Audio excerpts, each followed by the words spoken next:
This is my 5th week, and I'm now in a situation where I can wear it not 100% of the time, but my pitching arm. Anyway, hello everybody. Hello Skyview. So I'm Assemblyman Jeffrey Dinowitz, and I have represented Skyview and Riverdale and the surrounding communities for a pretty long time now. I have a lot of fond memories of this place because, he said you're welcome, because we took my grandsons, his sons, here many times. They used to have a little toy house here. I don't know if any of you remember, but most of you probably don't spend a lot of time. But we used to take them to the gazebo, and it was a lot of fun. And now there's no gazebo. Oh well. Okay, I'm just going to talk for a few minutes because I was told I could speak for 5 minutes, but I'm going to turn this off and just talk for a couple of minutes. Now, am I going to talk about Skyview issues? Not really, but if you have questions on Skyview stuff. So I just wanted to really mention a few kind of bigger issues that I'm involved with or part of and let you know what's going on. One, many of you may have read about a proposal by the city administration to build a 34,000 seat stadium in Van Cortlandt Park. Most of you are aware of that? I don't know how anybody feels about it. I know how I feel about it. While I guess I should applaud the mayor for wanting to do something big in the Bronx, not this. I think we'll know soon what's going to happen with it, but I have raised a lot of concerns about that. I have been a staunch defender for many years of Van Cortlandt Park. We went through battles going back 20 years and more ago regarding the boondoggle, the $4 billion boondoggle known as the water filtration plant in Van Cortlandt Park. And so when it comes to doing things like that, I don't think it's a great idea. I don't see how they're going to bring 34,000 people there, how it's not going to damage the park, how it's not going to have a negative impact on the enslaved African burial ground over there, how it's not going to bring a lot of trucks in and cause other damage where people are going to park. There's like a list of problems with it.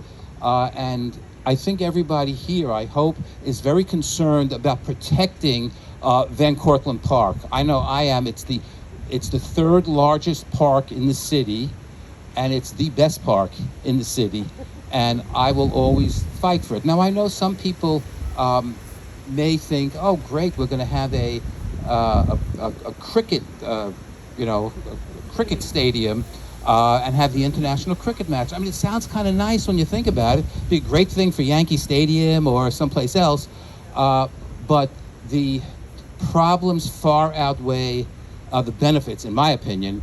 And so I'm hoping that this doesn't happen, and I've raised the concern that there are significant legal issues, including my belief that you have to get legislation from the state legislature to what's called park alienation bill to basically allow this. It can't happen on parkland without allowing it. So we'll see what happens with that. Today, well, let me backtrack. I grew up in the Kingsbridge Heights neighborhood. We lived on University Avenue, and when we got married, I lived literally around the corner from where I grew up on 197th Street, 2 or 3 blocks from the Kingsbridge Armory. Now, we're not right next to the Kingsbridge Armory here in Skyview, but I have to tell you, the possibilities of what could happen there are incredible for the Bronx. I remember when I was a kid, the military, the National Guard was still at the Kingsbridge Armory, but there were also events there, concerts, all kinds of stuff, dog shows, and you didn't want to walk around that block after the dog show. Trust me on that. But it's the largest indoor armory in the United States, probably the world. So this is a big deal that we're going to, and it's going to take many years, hopefully develop inside in a very positive way something which can be a tremendous benefit not only for the Kingsbridge Heights community, but I'm hoping for the entire Bronx and beyond. There was a proposal a few years ago to build a national ice center there. It kind of fell through, but there are so many different possibilities, bringing in TV and movie studios, all kinds of businesses, but community stuff as well. And there's going to be a long process with community engagement. And if this thing succeeds, it's going to have a beneficial effect, not only in Kingsbridge Heights, but really all over the place, including here in Riverdale. So for those who are interested, like me, we got to keep our eye on that. One of the other things that's happening is the start of a process called the daylighting of Tibbetts Brook. Anybody know what Tibbetts Brook is?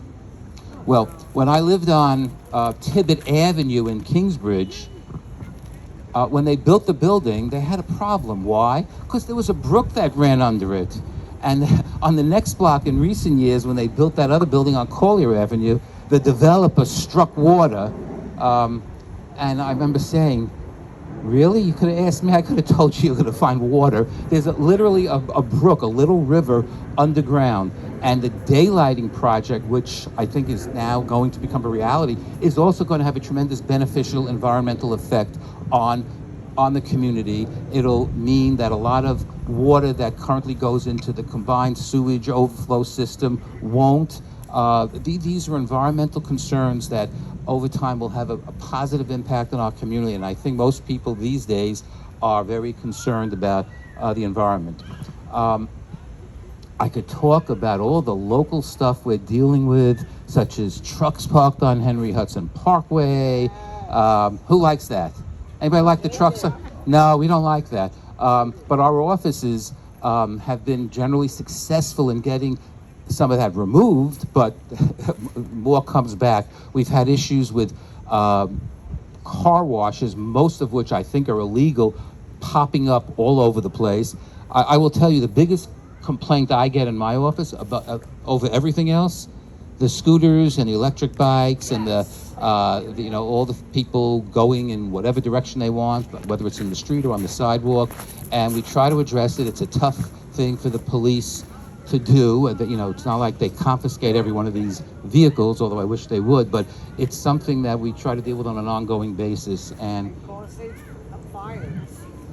well, I should mention, I have 2 bills in Albany to deal with the issue of lithium-ion batteries. So far this year in New York City, 13 people have died because of these lithium-ion batteries that power these vehicles. I know that there's legislation in Congress. I know the city has also passed legislation. So we're trying to tackle this on every level of government. I don't know if my 5 minutes are up, but they probably are, so I'll stop, except one last thing. I just want to say that working with Congressmember Torres and Councilmember Eric Dinowitz, it's really a pleasure, our elected officials working together as a team, because that's how we get things done in our community, by working together rather than fighting with each other. So I will say Congressman Torres started out this year for the first time representing Riverdale, and I, for one, am thrilled about it. And